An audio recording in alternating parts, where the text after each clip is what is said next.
Welcome back to another episode of 40 Facts about the 40K universe. I am your host, Gershwan, and you are watching One Mind Syndicate, the one YouTube channel that provides Warhammer 40K content for you every single day, so don't forget to subscribe.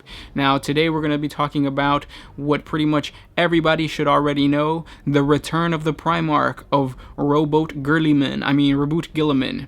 He's coming back. GW has confirmed his model. It looks okay. But he is coming back. What we're going to talk about right now is what he's been doing for the 10,000 years that he's been gone. Or more importantly, we're going to talk about his tomb and his realm of Ultramar, the realm that he left behind to the Ultramarines to protect. So we're going to be talking about that today. If you guys have any suggestions for topic ideas for the future, please comment down below. We definitely look at all your comments, tally them up, and the one topic that has the most requests, we create a video for. So please comment down below with suggestion, followed by whatever topic you guys want us to create. With that said, let's get into 40 facts about Ultramar. The realm of Ultramar is the feudal interstellar empire within the Imperium of Man Segmentum Ultima that is governed by the Ultramarines chapter of Space Marines, and is governed directly by the Ultramarines chapter master, who holds the imperial noble title of Lord Macragge and Lord of Ultramar. Forged by the brilliant strategic mind of the Primarch Roboute Guilliman and the martial prowess of his 13th Legion, Ultramar was the jewel of the Imperium's bordered realm.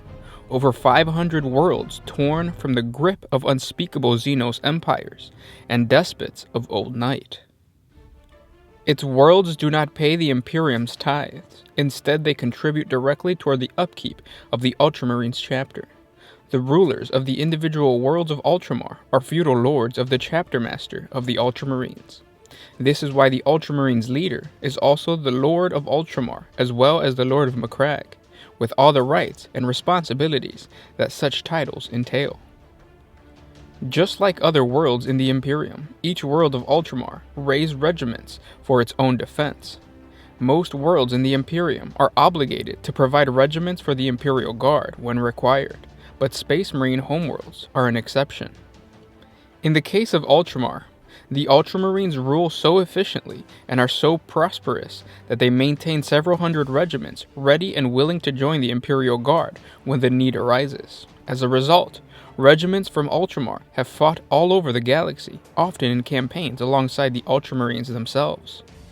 Each world of Ultramar also provides Space Marine recruits for the Ultramarine chapter itself.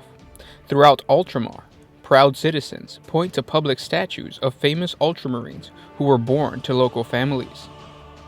Amongst the older aristocratic dynasties, it is a matter of considerable esteem to send recruits to the Ultramarines. For a family to have provided a renowned hero, perhaps even an actual master of the chapter, is a great honor that brings considerable fame and status for many generations.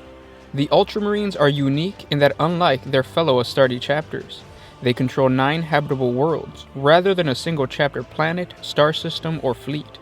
Collectively, these star systems are known as the Realm of Ultramar, a sub-infeudal autonomous region of the Imperium of Man, with Macragge as the capital world. Macragge is an imperial civilized world, located in the southern reaches of the eastern fringe of the galaxy, in the Ultima Segmentum, of course. Macragge itself is mostly bleak and rocky, with more than 3/4 of its landmass formed from mountainous upland, almost entirely devoid of life. The people of Macragge do not live in this inhospitable region, but the fortress monastery of the Ultramarines is built here, upon a peak surrounded by impenetrable mountains. Within this mighty fortress, inside the vast temple of corrections, is the shrine of Roboute Guilliman himself. This is where his body sits upon a huge throne of ornately carved marble. He is preserved in death by a stasis field impervious to the decaying effects of time. This is one of the holiest places in the Imperium, and thousands come from all over the galaxy to look upon the face of the ancient Primarch. Macragge has fearsome defenses, including 2 polar defense fortresses that have been upgraded since the Battle of Macragge. It is the seat of the Ultramarines chapter master, Marneus Calgar. According to Imperial legends, the Emperor of Mankind created the Primarchs from artificially engineered genes, using his own genome as the template, and the ruinous powers of chaos spirited away the Primarchs within their gestation capsules, scattering them widely across the galaxy. The capsules containing the developing forms of one Primarch fell upon the world of Macragge in the eastern fringe of the galaxy. The Primarch's capsule was discovered by a group of noblemen out hunting in the forest. They broke the capsule seal to reveal a strikingly beautiful and perfectly formed child, surrounded by a glowing nimbus of innate power. The amazing infant was brought before Connor Guilliman, one of a pair of a consul who governed the civilized region of Macragge. Connor adopted the child as his son and named him Roboute Guilliman. The young Primarch grew quickly, and as he did so, his unique physical and mental powers became obvious for all to see. By his 10th birthday, he had studied and mastered everything the wisest men of Macragge could teach him. His greatest talent lay in the art of war, the purpose of which his gene father had created him. A genius of military organization prompted his foster father to give him command of an expeditionary force in the far north portion of Macragge. As the young Roboute Guilliman waged war against the Iranian bandits in the northern mountains of Macragge, the Emperor and a force of space marines reached the planet of Espandor in the neighboring star system. From the Espandorians, the Emperor learned of the existence of Macragge and the astounding son of Consul Connor Guilliman. He immediately realized that he had found one of his lost sons. By the time the Emperor reached Macragge, Roboute Guilliman had ruled for almost 5 standard years. In that time, the world had undergone a transformation. Its people were well-fed and prosperous, its armies well-equipped, and its cities had been rebuilt in a glittering marble and shining steel. Vessels from Macragge produced regular trade with local star systems, bringing raw materials and more people to the flourishing world. The Emperor was astounded to find a planet so well-ordered and prosperous, and realizing at once that Guilliman was a Primarch of unsurpassed ability and vision. On Macragge lies Hera's Crown Mountains, sometimes referred to as the Crown Mountains. It is the mightiest range of mountains on Macragge, where the Ultramarines' formidable fortress monastery, the Fortress of Hera, was constructed by the hands of Roboute Guilliman. The Fortress of Hera is the formidable fortress monastery of the Ultramarine Space Marine chapter, also found on Macragge. This mighty edifice is situated in the valley of Loponus alongside the Harris Falls. The Ultramarine Citadel is considered a wonder of engineering, constructed by the hands of the chapter's own Primarch, Guilliman, during the bygone era of the Great Crusade. The Fortress of Hera contains graceful balconies, golden domes, and slender glass walkways supported by silver steed buttresses. The vast dome structures of the fortress are citadels in their own right. Gallen's Rock is a rocky formation overlooking a waterfall in the Crown Mountains on Macragge, and is accessible from the Fortress of Hera. According to Ultramarine legend, the rock was where Roboute Guilliman beheaded the rebellious consul Gallen, who had murdered his co-consul Connor, Roboute's adopted father. The Ultramarines themselves used the rock as a place of execution for members of the chapter who have been condemned for serious crimes. The Library of Ptolemy is the librarium of the Ultramarines chapter, located within the Fortress of Hera, occupying an entire spur of the range of the Crown Mountains. It's named for Ptolemy, the first and greatest librarian of the ancient Ultramarines Legion. This librarium is considered one of the greatest repositories of knowledge within the entirety of the Imperium of Man, and it has a reputation for completeness that even the Agrippina conclaves or the Arcanian of Telesio cannot match. The librarium is reputed to contain practically every word ever written across all of humanity's ancient history. Guarded by the Ultramarines and auto-defended at the heart of the librarium is the chapter's greatest relic, Guilliman's original manuscript of the Codex Astartes. The Codex is transcribed into 4 massive volumes, each said to be 1 meter long and 1/3 of a meter thick. According to Chief Librarian Tigerius, the Arcanium is said to occupy the exact same remote spot where the Primarch as a youth would seek solace, and solitude in order to reflect in silent contemplation and to study the great works of humanity. This fact is a carefully guarded secret, as the chief librarian does not want to attract millions of pilgrims to the library of Ptolemy to spoil the peace. The Sword Hall is located within the fortress of Hera. It is a vast, expansive chamber that contains a precious chapter relic that hardens back to the earliest days of the Ultramarines. Suspended within a golden shaft of light in the center of the chamber, trapped in an anti-gravity suspension field above the marble floor, is the legendary power sword of Roboute Guilliman. The Shrine of the Primarch is built to contain the body of the slain Primarch, Guilliman, frozen in time. It is one of the most holy places in the entirety of the Imperium, and one which welcomes millions of Imperial pilgrims every year. It lies within the Temple of Corrections, a vaulted sepulchre forming a small part of the Ultramarines' vast northern polar fortress. The temple is a miracle of construction, and typical of the attention to detail on which the Ultramarines apply themselves. Its proportions defy the human mind by the scope and grandeur of its design. The multicolored glass dome that forms the roof is the largest of its kind. Even the techno-agi of the Adeptus Mechanicus come to marvel at the structure said to have been designed by Guilliman himself. According to the Ultramarines, there is enough marble within the temple to build a mountain, and sufficient adamantium and shining plasteel to construct a sizable Imperial war fleet. Within this edifice is the great marble throne of Roboute Guilliman, and upon the throne sits a regal corpse. Though the best part of the 10,000 Terran years have passed since his death, the Primarch's body is perfectly preserved. Even his death wounds from the Emperor's children Primarch, Fulgrim's blade, are visible upon his throat.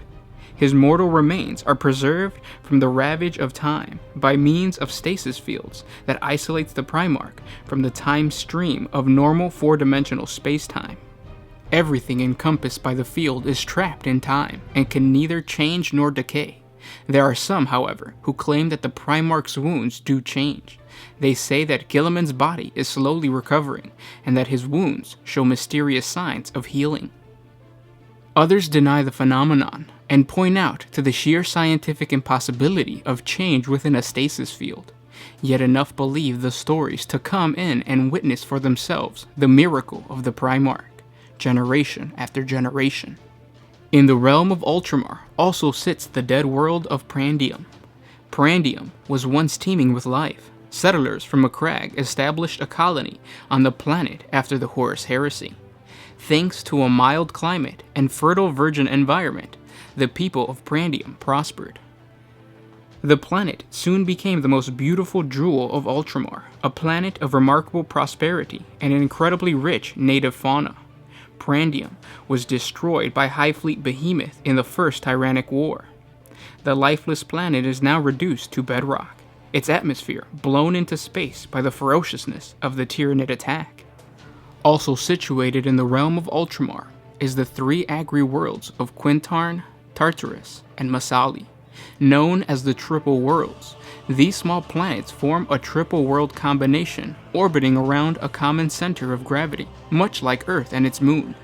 Gigantic horticultural cities cover hundreds of square miles, capturing precious water in wind traps and storing it in massive underground tanks. The cities of the three planets are enclosed by gigantic domes, under which flourish forests and gardens as lush as any in Ultramar. The fortress world of Thalassa Prime is a domain of the Inquisitors Ordo Xenos, and serves as the Inquisitorial Fortress world. Thalassa Prime is most notable for housing the headquarters of the Xenos Hunting Death Watch chapter, the Chamber Militant of the Ordo Xenos. It is here that the Space Marines are recruited from all different chapters, trained and equipped as Death Watch kill teams for service against the various alien menace that lurk throughout the galaxy. Most distant from Macragge is the world of Espandor, a cardinal world and a planet of extensive forests, whose major cities are confined to the westernmost of its two continents. Espandor is a secondary settlement whose people are the descendants of the explorers from Macragge and hold considerable pride in their rugged existence. Tradition has it that the Espandor was settled during the Age of Strife by the traitors blown off course and subsequently stranded by warp storms. It is the least densely populated of all the worlds of Ultramar. Talisar is an Imperial Ocean world located in the Ultramarines realm of Ultramar, in the Ultima Segmentum of course. Talisar is a planet of stormy seas and islands of rock. It has a single continent named Glaudador, which was the site of a major battle between the Ultramarines and the invading orcs immediately after the Horus Heresy. Also considered a feudal world, Talisar is ruled by a dukedom by a suzerain of Macragge. The notable commander, Captain Cato Sicarius of the Ultramarine Second Company, was born in the city of Perusia and raised in the ducal households of Talisar, one of the most prominent of the Ultramarines' noble dynasties. Here he was raised in the art of war at a young age. Talisar provides its own self-defense through the Planetary Defense Force. Being part of the realm of Ultramar, it is not obligated to provide Imperial Guard regiments. However, it is so well administered that it nonetheless is willing and able to provide regiments if the need arises. And those were 40 facts about Ultramar and the location of the stasis tomb of Roboute Guilliman. If you guys enjoyed this video, please hit the like button. By you guys liking this video, it really helps us out. Don't forget to subscribe to the channel because, like I said, we post Warhammer 40K content every single day. And if you're already a subscriber and you want to support us a little bit more, if you want to help us create more videos, hit that little notification button right next to the subscribe button. It's a little bell that tells YouTube that you really like our content and you want to see more from us, and it helps us out. If you guys have any suggestions for other topic ideas, please comment down below. Put suggestion followed by whatever topic you guys want us to create a video about. And also, what do you think about the Primarch of the Ultramarines coming back? Does it piss you off that it's an Ultramarine Primarch? Would you rather want Vulcan to come back? Because I know I did. But what is your opinion on the return of this Primarch? I would love to hear from you guys. We're going to be answering and, of course, just communicating with you guys in the comment section below, so don't forget to comment. And I'll catch you guys tomorrow. This was Gersh1 with One Mind Syndicate, signing out.